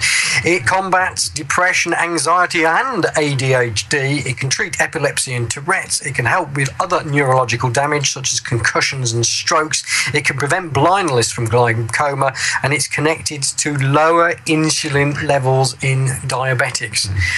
So let's make it illegal. Yeah, but I mean, I'm just so fair. I try to see it from the other side's point of view, as to, oh well, yes, we don't want all these stoners sort of, walking out into traffic and killed in RTAs, Well, I think the thing is that the way it's given is completely different from, you don't sit there smoking a spliff. No, it's done in a completely different way. It's got no relation to that. So I think that argument hopefully is dealt with. I think it's just, unfortunately, you've got this, I don't know if cognitive dissonance would be the right word to this, but you've got this, it's in the psyche as being something that you shouldn't have. Yeah. Having said that, most people probably have tried it. Somewhere along the line, whilst they were students or whatever. But it's in the psyche as something, and so therefore you've kind of got to get over that. Thing. And also the other thing is, the obvious thing is, what you just listed there. I mean, how many pharmaceuticals won't be needed if that comes into the... Well, I think a profit warning would be issued immediately by most of the companies in question, wouldn't it? I mean, it is incredible. And yet it's sort of just got this demonisation going on all the time about it. Crazy stuff. Before I forget, because it's getting near that time where I can see, the clock is ticking and we've got about 25 minutes left. I was asked to mention an event which is happening in Coventry. So if you're in and around the Coventry area, Rugby Road, Coventry, in fact, Fair and Square, the Cocked Hat. I think that may be the name of the event, but the Cocked Hat is probably the venue. It's Coventry CV32AX. This is happening this Sunday, the 29th of June, 10:30 a.m. it begins. It's all hosted and introduced by a guy called Ballyman. Now, Ballyman, you might remember from a UK column news of late. In fact, it was a few months ago. Bally was interviewed alongside Carl Lentz, and he was an American talking about the use of the Queen's Bench to solve problems. So getting into sort of, real super duper common law stuff. But basically, Bally has been working with Carl for a while, and he invited Carl over to the UK to speak at one of his events. And while he was there, Bally and Carl actually came onto the UK column news, as mentioned, and it turned out to be one of the most popular programs in terms of downloads, etc. So this is a chance to actually get your head around more aspects of common law. That's with Ballyman, Sunday the 29th of June, this Sunday, 10:30 a.m, fair and square, the Cocked Hat, Rugby Road, Coventry. Here's one for your sat-nav, CV32AX. CV32AX. There is a charge on the door. As we know, we don't mention prices on Peterborough FM, so you'll have to find Bally to find out what that is all concerning. But it sounds a reasonable price for a day's worth of entertainment.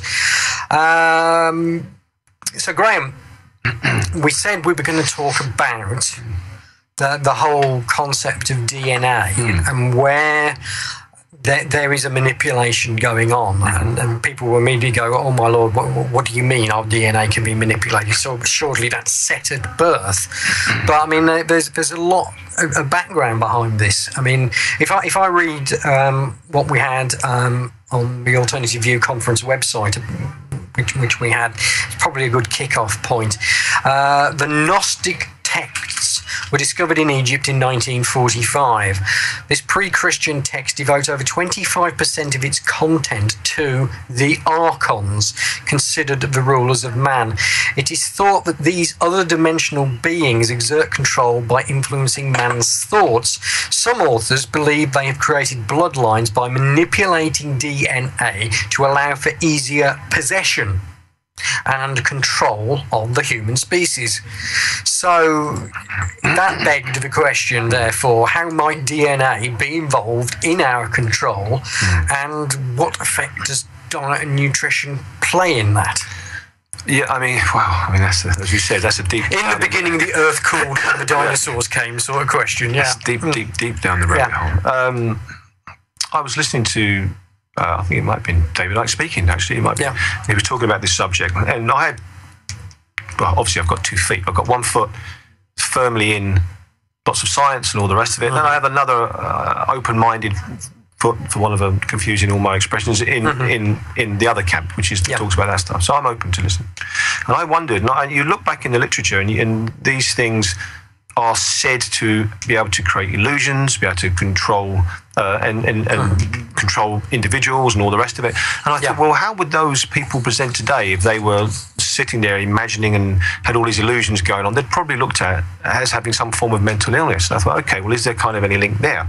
And then the other side, which has been put forward, is that we're run by people who are psychopaths. Literally, they're sociopaths committing crimes. So I said, is there a link there?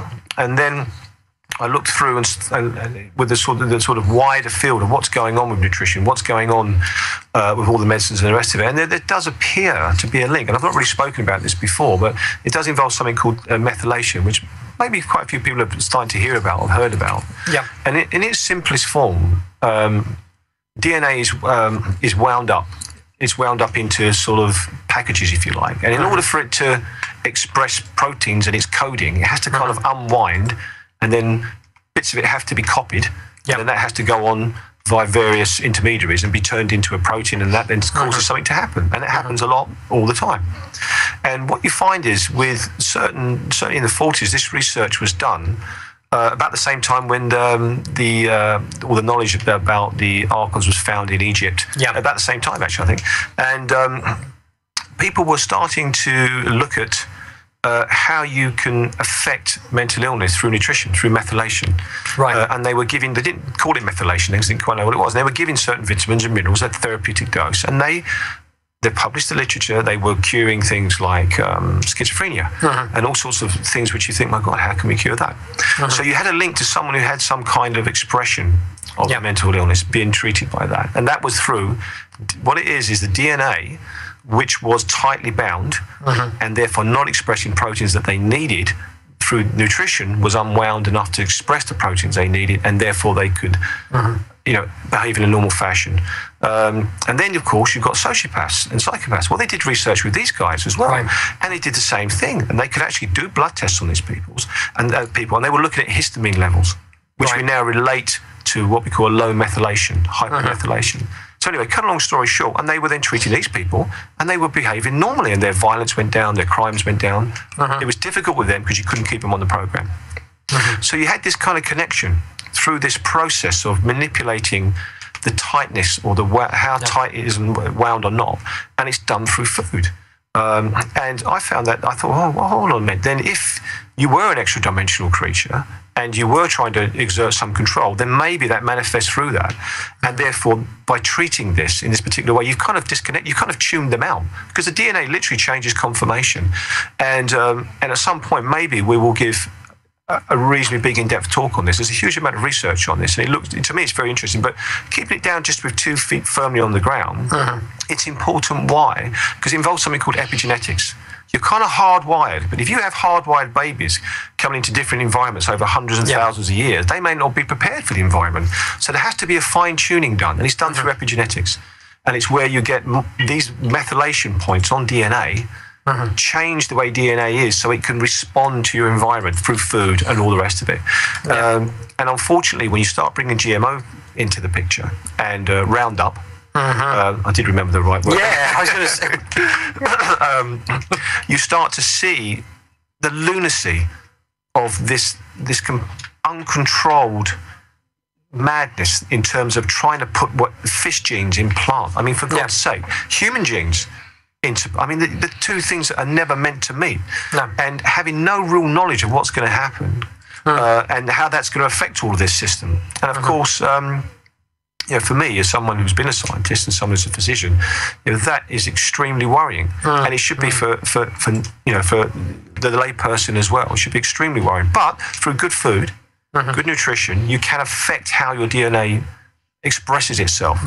And unfortunately, with what's coming down the pipe for us in terms of this non-labelled GMO rubbish, we are going to be massively affected. Now, that's one assault. The other assault is they're actually making synthetic DNA.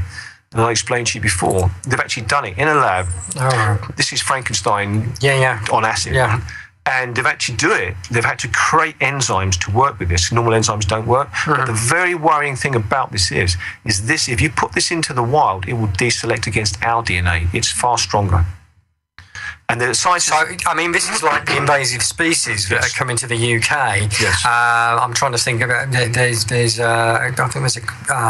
which is it? My people from my former profession are going to go, what, you can't remember any of these? And they literally come in, and they're bullies compared to the species we know. I mean, it's very much like our native red squirrel, and the grey squirrel comes in from the US of A, and basically savages them, and the populations collapse. Well, this is potentially what's going to happen. There's two ways of looking at this. One is just a straight way of saying this is madness. Now, the scientists said, there's no worry about it. It won't do that. It's not going to do that. And for sex, and you've heard, how many times have you heard that? And then there's the other side of it. Well, if there is some validity to other dimensions, science suggests there is, and if there is some influence, then maybe they've had enough of trying to muck around with us. They're just going to create a whole new DNA structure, and they can just remove us from the frame. I don't know. I mean, that's conjecture. But I found it interesting, and I thought it was worth putting it together and putting it out there. And maybe we can...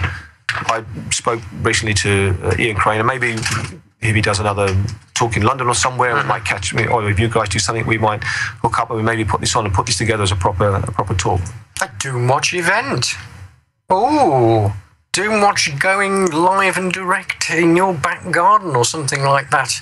Oh, I tell you what, Wembley Arena, well, if David Icke can do it, I'm sure. There's a lot of people going, you must be joking. Well, who knows? Who knows? Lots of people want phone-ins. Lots of people are wanting phone-ins. Oh, they're wanting phone-in. We're going to have to find a guest who only wants to do half an hour. I've then we can do a phone-in. lots of questions here for the doctor. In which case, it's questions next after this station break, and we'll give you the opportunity to ask some more by telling you how to get in touch by text and by email. You Use your mobile phone to keep in touch with Peterborough FM. Why not text us on 60777? That's 60777. Begin your message with 337PC. That's 337PC. PC for Peterborough Community. A space, then your comment. Standard network text charges apply. Alternatively, send us an email via studio@peterborough.fm. That's studio@peterborough.fm. One station, many communities. And we're waiting to hear from you.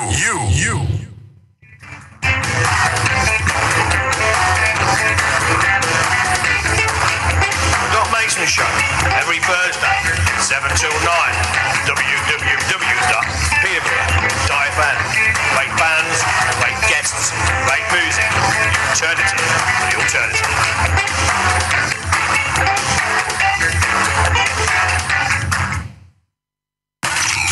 Doomwatch. Fridays, 6 until 8 p.m. on Peterborough.fm and UK Column Live.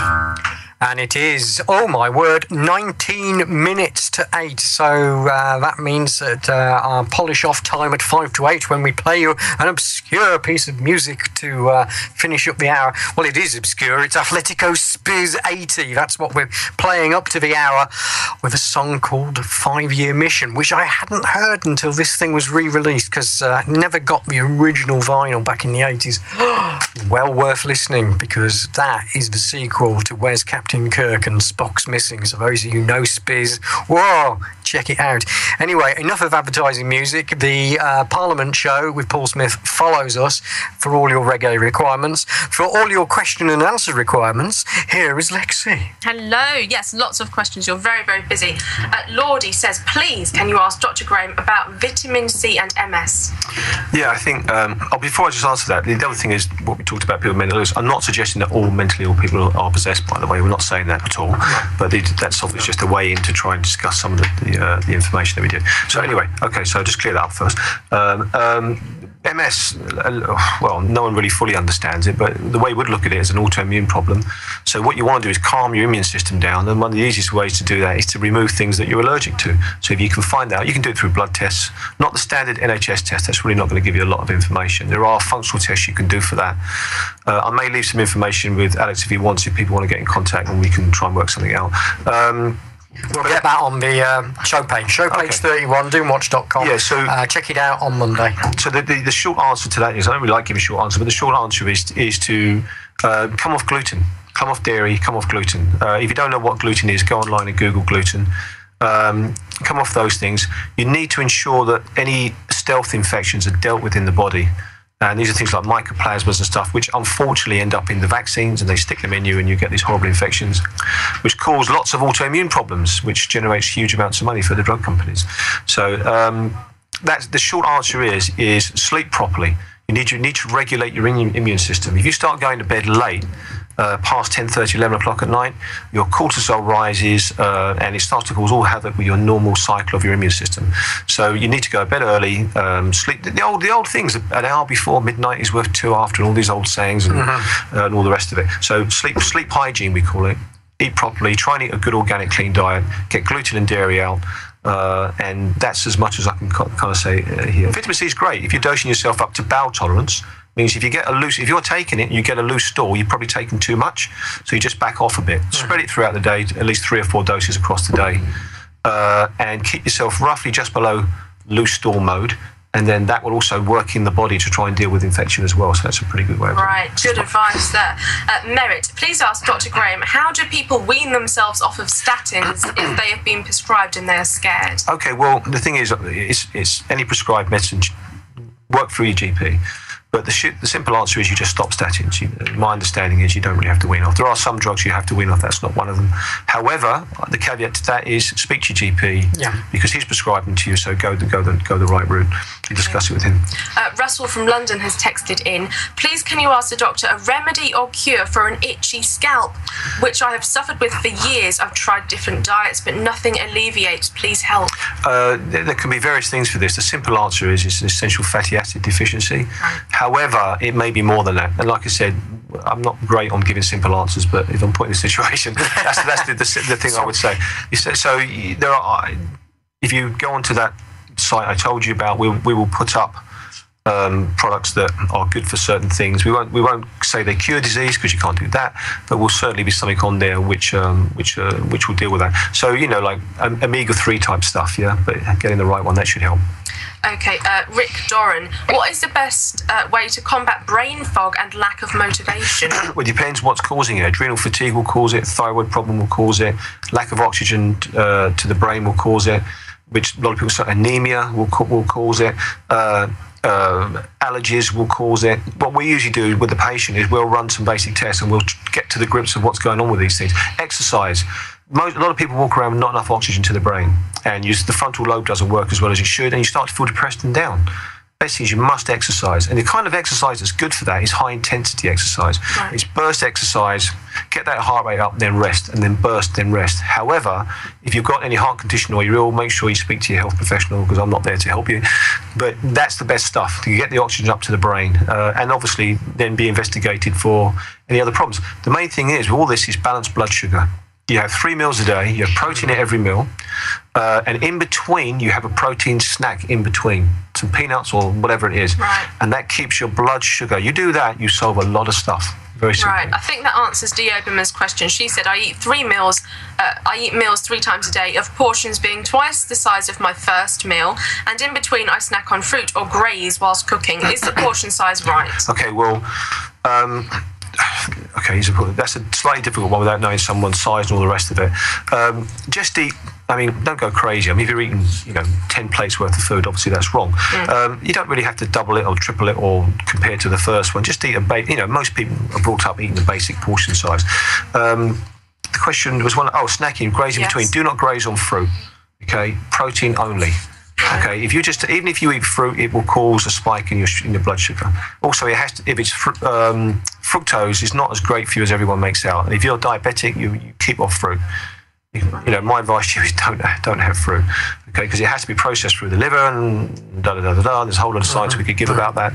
But really and truthfully, and most other people don't go mad on fruit, and however, if you're juicing and stuff like that, and that's what you're into, great. I'm not going to tell you not to do that. But if you were one of my patients, we'd limit the fruit. Okay. Yeah, because of sugar spikes and all the rest of it.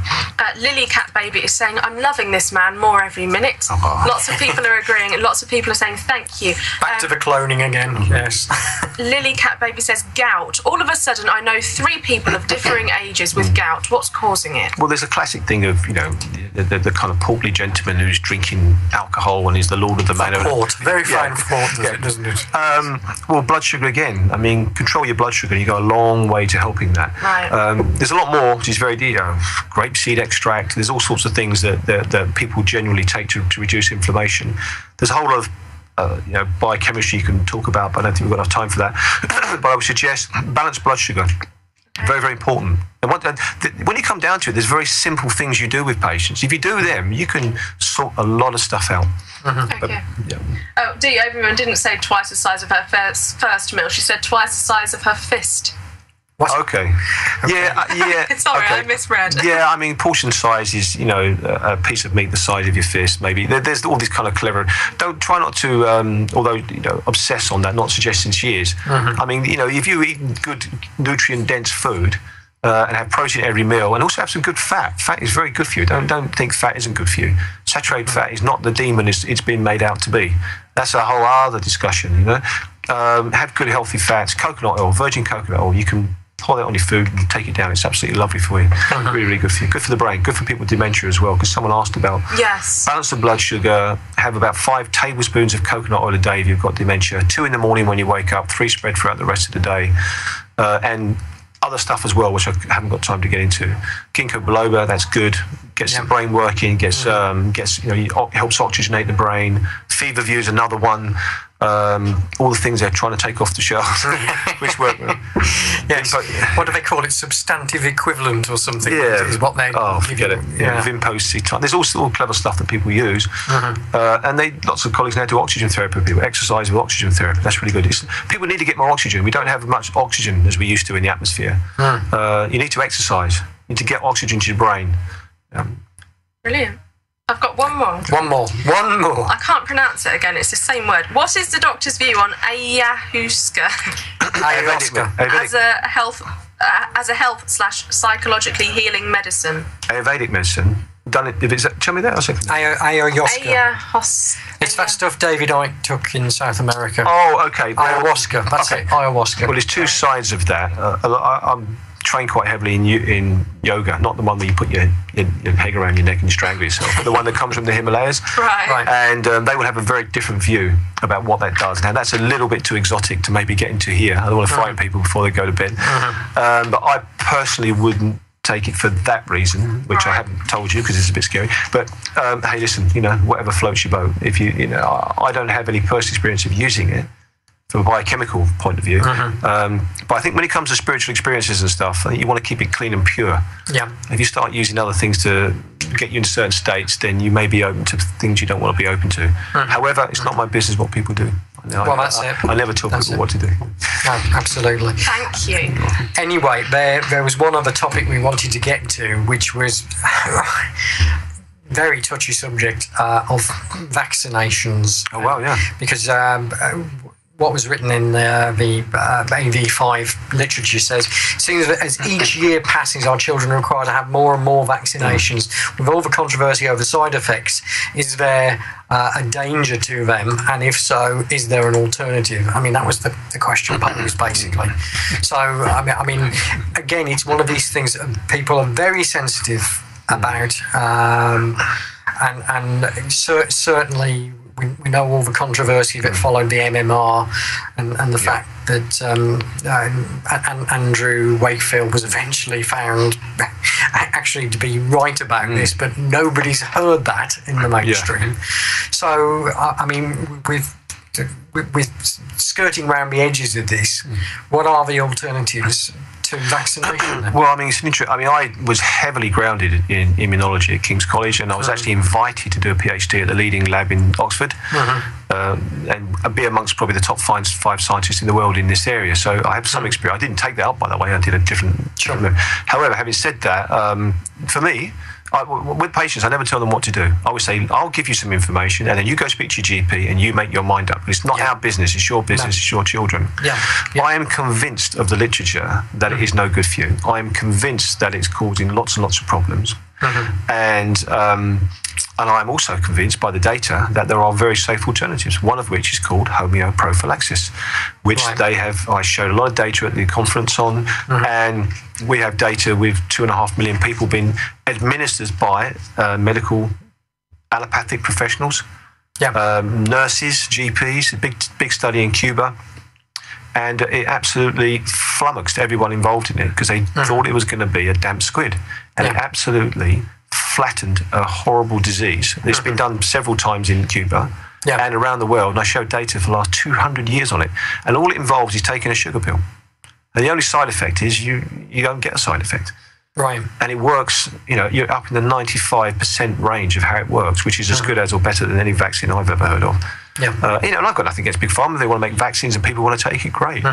But their arguments, each one can be pulled apart very easily, which the arguments they try and scare people into and making anyone who doesn't have a vaccine, you must be very bad. No, you're not. You've actually got your head screwed on right. And there are definitely an alternative.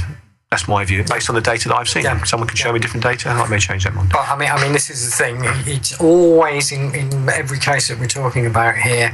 It's in consultation with your GP, and I mean, it's almost like. And I found this with my duty nurse, if you like, is you're educating them and explaining to them where the literature is, and you go in with a ream of paperwork, etc., to say, have you seen this? What is your verdict on this? How does that affect your evaluation of the safety? And it's almost like upwards education here. It's coming from the grassroots into the system. My experience is I don't go looking for trouble. I'm certainly not that kind of person. And they have a right to what they want to do. And it's not my business. But I have been put into a corner on many occasions by consultants from Great Ormond Street and from GPs, and not one of them's lasted 5 minutes when you actually discuss the facts.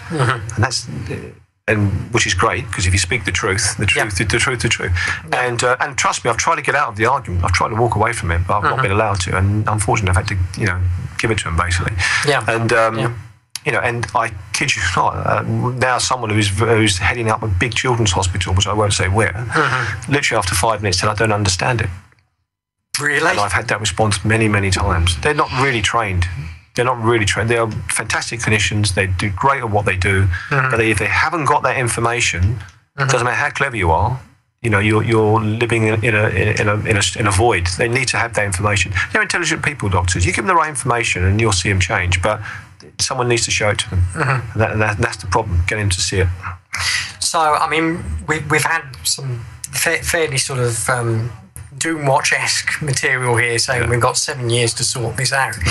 But certainly from what you've been saying, there is hope, but it's a question of change. And also, will we be allowed to use it? Because more and more laws coming in, more... I mean, didn't you say something about vitamin C? They're trying to sort of actually... Well, I did hear that, and you start to think, my God, you